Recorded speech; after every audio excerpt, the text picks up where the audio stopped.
Today's topic is COVID-19 and all of its trappings. Biblical history repeating itself.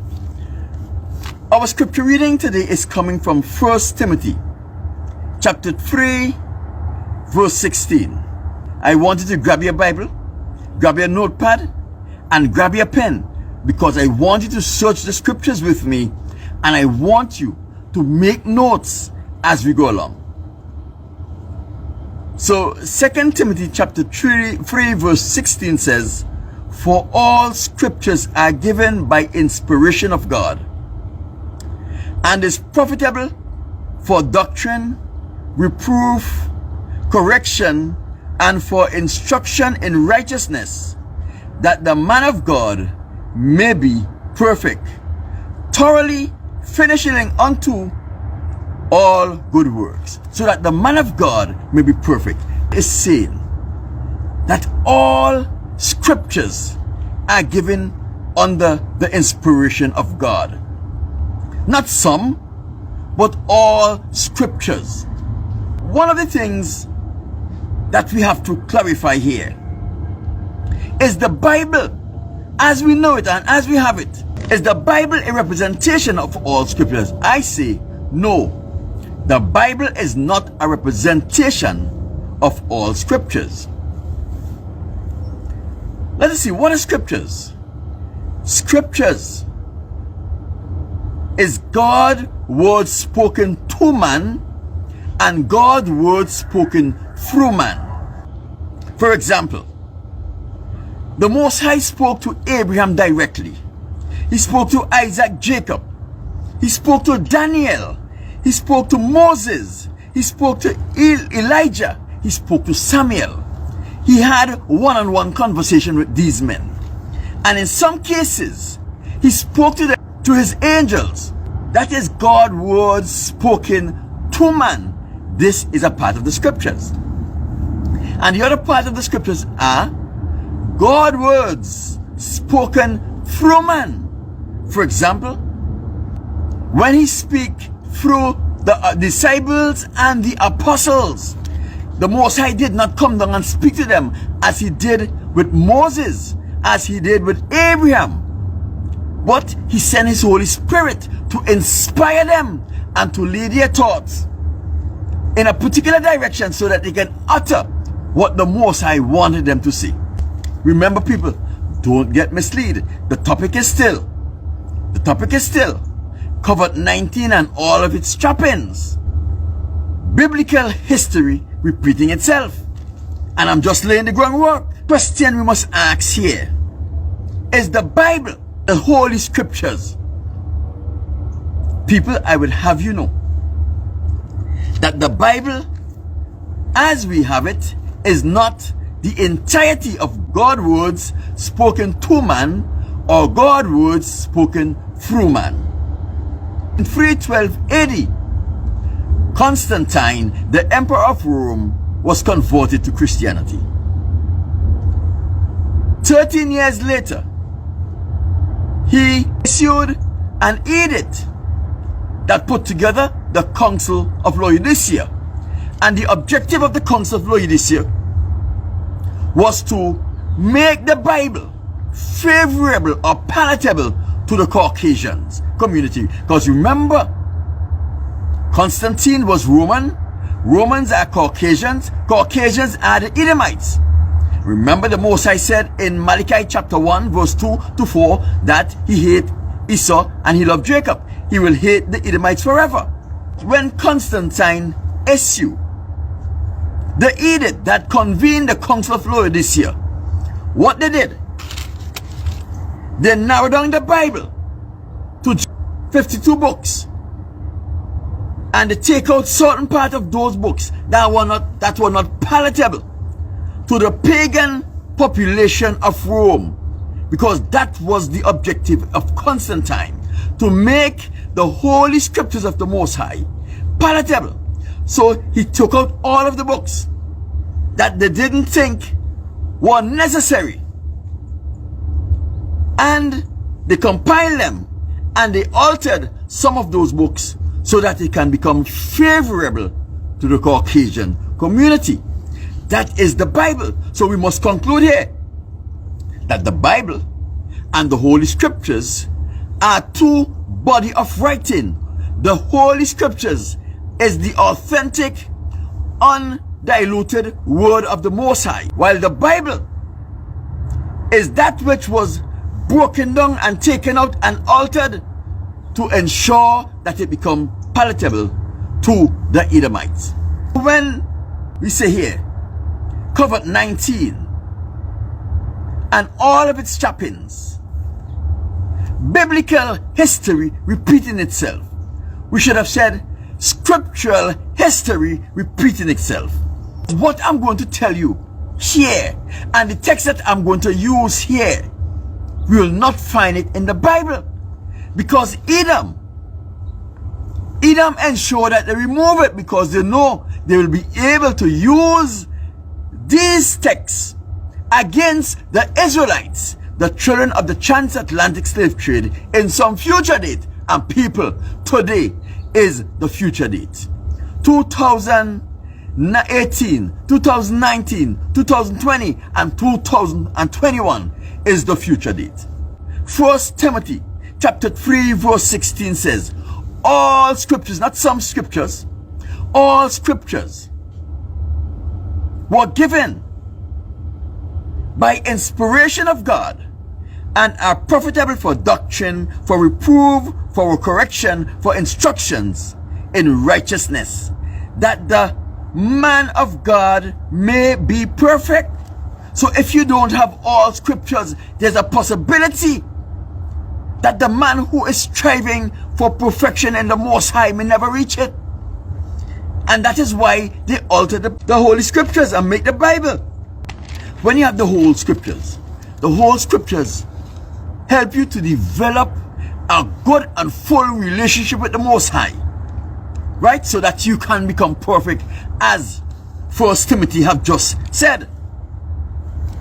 The Bible was created not only to satisfy the desire of the Caucasus community, not only to make it palatable for the Caucasus community, it was created to ensure that the Israelites never find out who they are.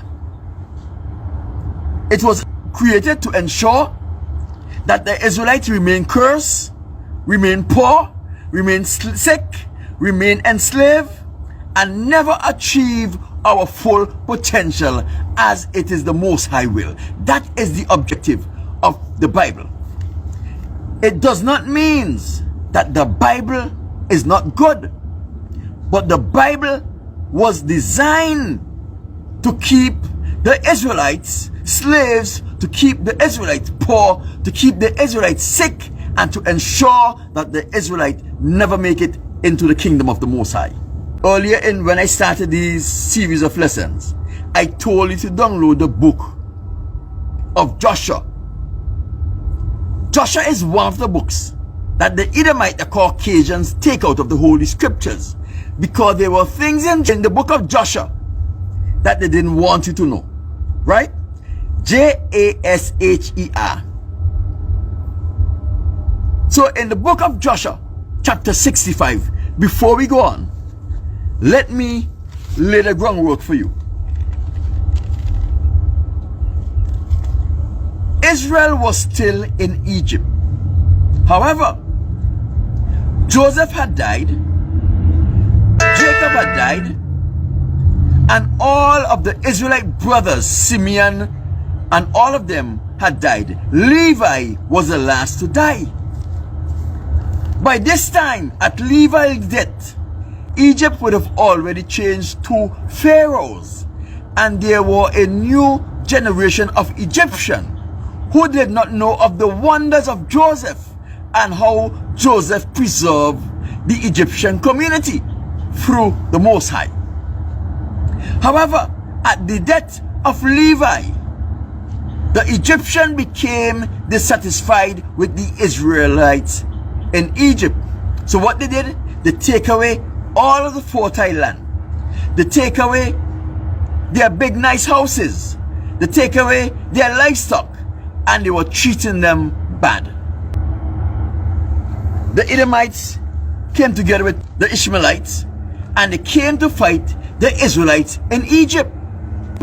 Had about 400,000 men ready for war against the Israelites in Egypt. The Egyptians decide they're going to take over the battle, but they don't want the Israelites fighting with them because we have been treating them so bad. They may betray us in the middle of war. However, war rage on. The Edomites and the Ishmaelites start defeating the Egyptians. The Egyptians run and they say, tell the Israelites, come and help us. 150 Israelites went and defeat 400,000 men with 3 kings. The Egyptians ran away and leave the Israelites in the heart of the battle. They were hoping that they were killed. So after the Israelites chase off the opposing army, they did not lose any man. But on the way back, this is what they were saying: Egyptian, leave us so we can fall in battle. And when they were going back, they were angry. And when they meet the Egyptian that were hiding away, they start pretending that they were an Ishmaelite and say, oh, there is an Ishmaelite, and they kill those Egyptians. Oh, there is an Edomite, and they kill those Egyptians. But the Egyptians knew that they were taking revenge for 2 things: for the way they treated them after the patriot had died, and for leaving them in the heart of battle with over 400,000 men to 150 men. So there is where we pick up the story. So if you have the book of Joshua, turn to Joshua chapter 65. And let us start reading from verse 1. And it came to pass after these things, all of the counselors of Pharaoh, king of Egypt, and all of the elders of Egypt assembled and came before the king, and bowed down to the ground and said before him. And the counselors and the elders of Egypt spoke all these things, saying, behold, the people of the children of Israel is greater and mightier than we are. And thou knowest all the evil which they did to us in the road when we returned from battle. Thou hast also seen their strong power, for this power is unto them from their fathers. For but a few men stood against the people, numerous as the sand of the sea, and smote them at the edge of the sword. So they were saying, just a few of them, 150 of them, stood against an army that was numbered like the sand of the sea, and killed them off with the edge of the sword. Go down to 5. Now, therefore, give us counsel what to do with them, until we gradually destroy them from among us, lest they become too numerous for us in the land. For the children of Israel should increase in the land, they will become an obstacle to us.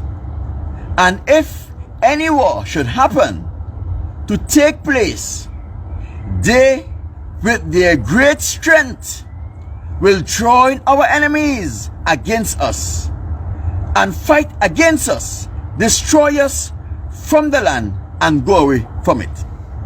So this is what the council of Pharaoh came and tell him. Listen to me. Pharaoh, we see what the Israelites are capable of.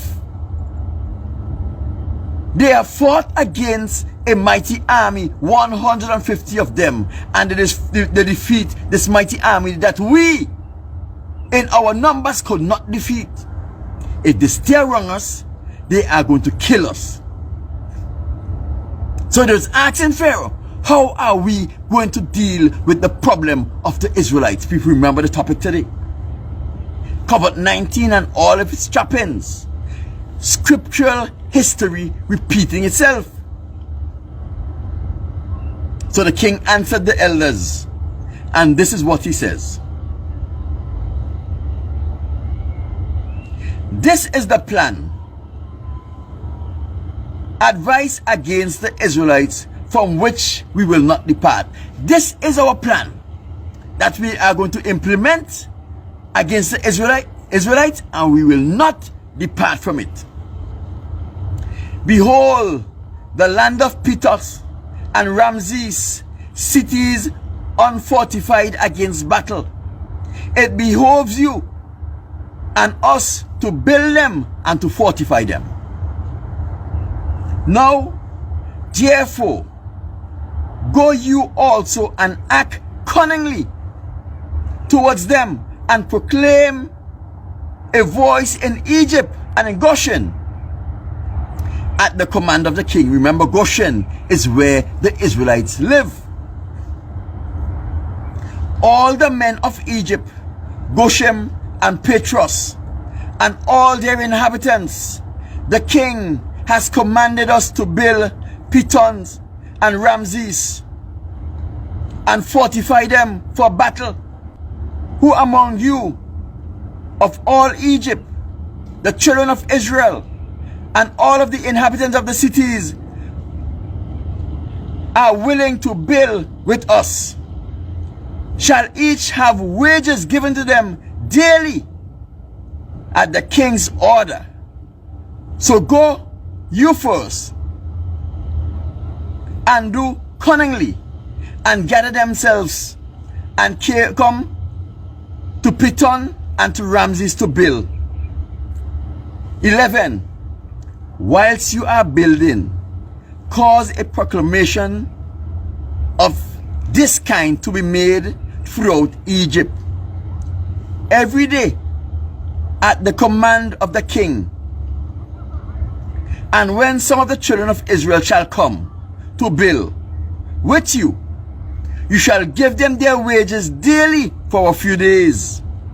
And after they shall have built with you for their daily hire, drag yourself away from them daily, one by one in secret, and then you shall rise up and become their taskmasters and officers, and you shall leave them afterwards to build without wages.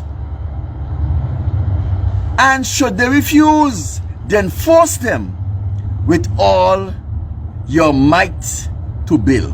People, this is Pharaoh's plan. This was Pharaoh's plan.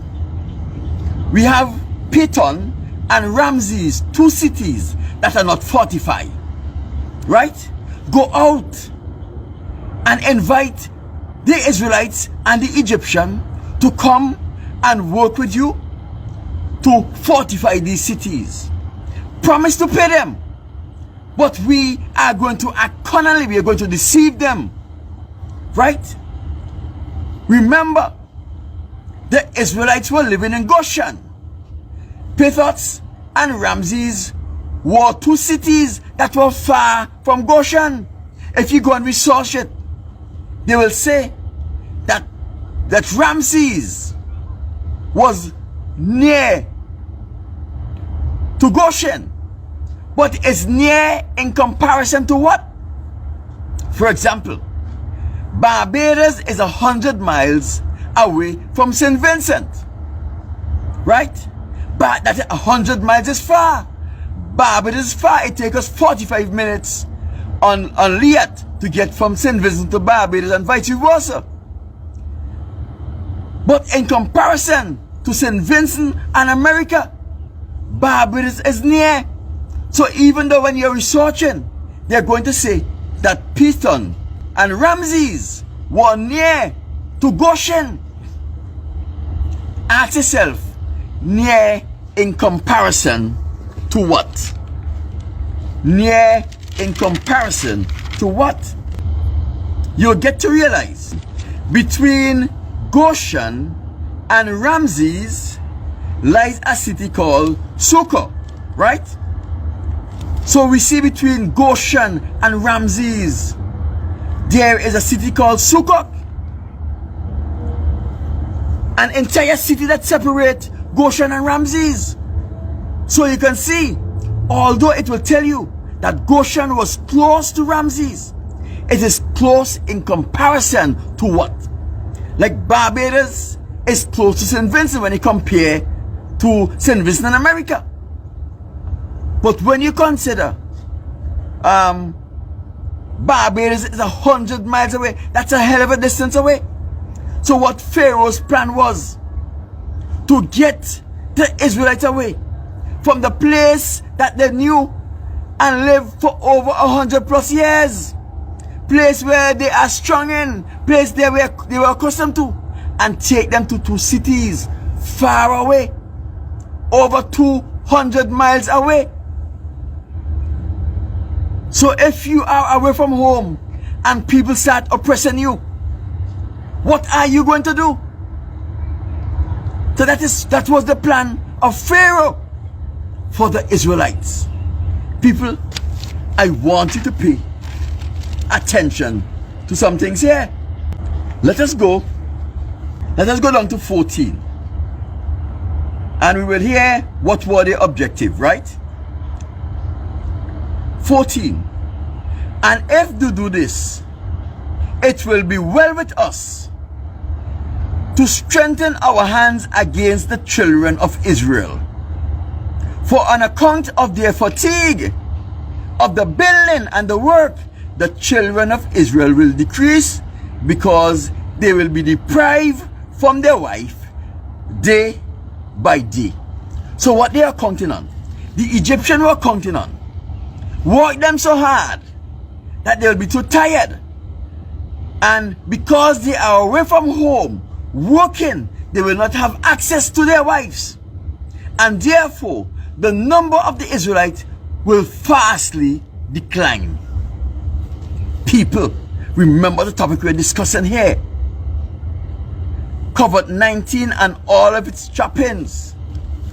Biblical or scriptural history repeating itself. Biblical or scriptural history repeating itself. So their plan was to get the Israelites so exhausted that they will be too tired to fight back, and they will not have access to their wives to make children, and their numbers will go down, and we will eventually get rid of the Israelites from Egypt, right? 15. Listen to this carefully. People, listen to this carefully. I'm going to tie everything in, but I want you to pay attention.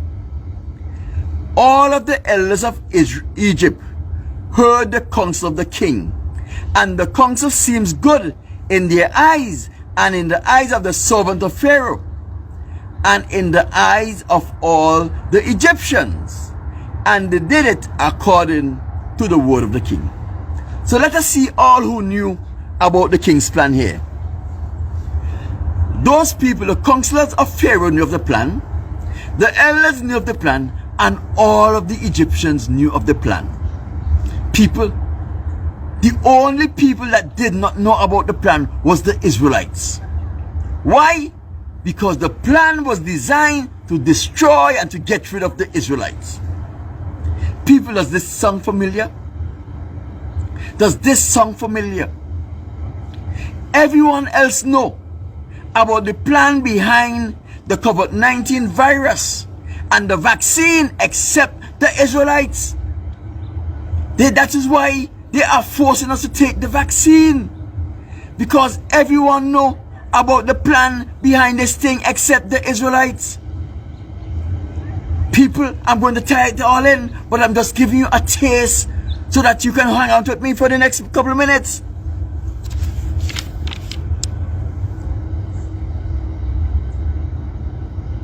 So we see here, let us go down to 17.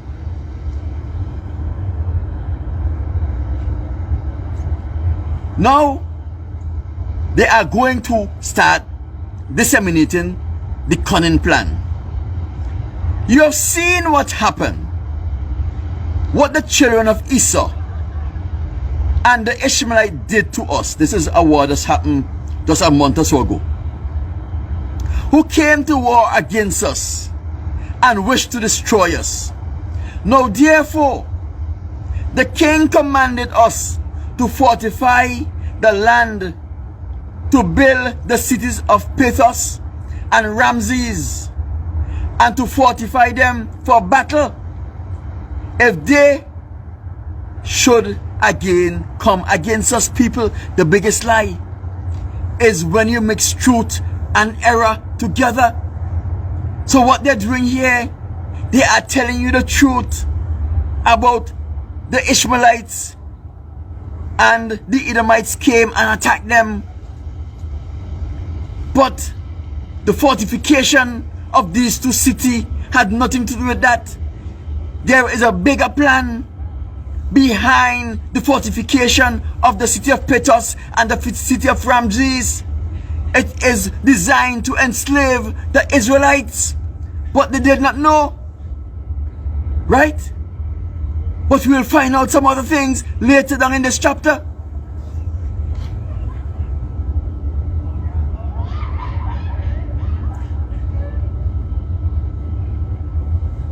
So we see here, they start telling the lies, right? They start telling the lies. And guess what? The children of Israel went. They leave the safety of Goshen and they went to Pithos and Ramses, hundreds of miles away. And that is how they became enslaved in Egypt. People, listen carefully. I'm going to tie it all in. Let us go down to verse 20.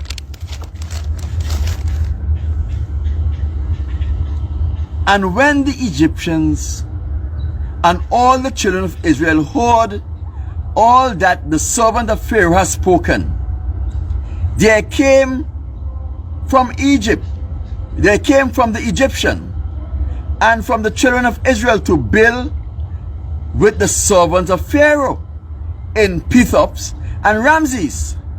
But none of the children of Levite came with their brethren to build. So here we see the Levite decided, I ain't trusting these people, I ain't going with them, right? 21. And all the servants of Pharaoh and his princes came at the first with deceit to build all Israel as daily hired laborers, and they give to Israel their daily hire at the beginning. So here we see the Egyptians pretending came and they mingled with the Israelites, and they were building and they were working together. They were building and they were working together.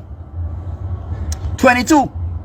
And the servants of Pharaoh built with all Israel and were employed in that work with Israel for many months. So they keep up this pretense for many months. Let us go on to verse 23. And at the end of the month, all the servants of Pharaoh began to withdraw themselves secretly from the people of Israel very daily. So now we see all the big shot that Pharaoh sent out start withdrawing themselves. At the first month, they stopped going to work. But the Israelites and the Egyptians were still working together, but the big shot started withdrawing themselves every day. 24. And Israel went on with the work at that time, but they then received their daily hire, because some of the men of Egypt were yet carrying out the work with Israel at the time. Therefore, the Egyptian gave Israel their hire for those days, in order that they, the Egyptian, their fellow workmen, might also take a pay for them. So they were only paying the Israelites. They were only paying the Israelites because the Egyptian was there, still working with them. 25. Pay close attention to 25. And at the end of a year and 4 months, all of the Egyptians had withdrawn from the children of Israel, so that the children of Israel were left alone, engaged in all of the work. So they had this plan, and this plan lasts 1 year and 4 months. At the end of 1 year and 4 months, all of the Egyptians were gone. The children of Israel did not even recognize they were gone. 26. And after all the Egyptians had withdrawn from the children of Israel, they returned and became oppressors and officers over them. And some of them stood over the children of Israel as taskmaster, and received from them all that they give them for the pay of the labor. So now they're sneaking out, they send them in. You go and be the taskmaster and pay them, tell them what to do. You no longer work, you tell them what to do. You see how cunning they were? You see how deceitful they were? You see how this plan was a long-term plan that was designed to enslave the Israelites. Go down to 28. And the children of Israel were alone engaged in the labor, and the Egyptian refrained from giving them any pay, to the children of Israel from that time forward. So now they not only withdraw themselves, they not only put themselves over them as supervisors and taskmasters, now they decide to hold back the pay. You see how subtle, you see how easy the work they were in, and now they are working without pay. 29. And when some of the men of Israel refused to work on account of the wages not being given to them, then the exactor and the servant of Pharaoh oppressed them and smote them with heavy blows and made them return by force to labor with their brethren.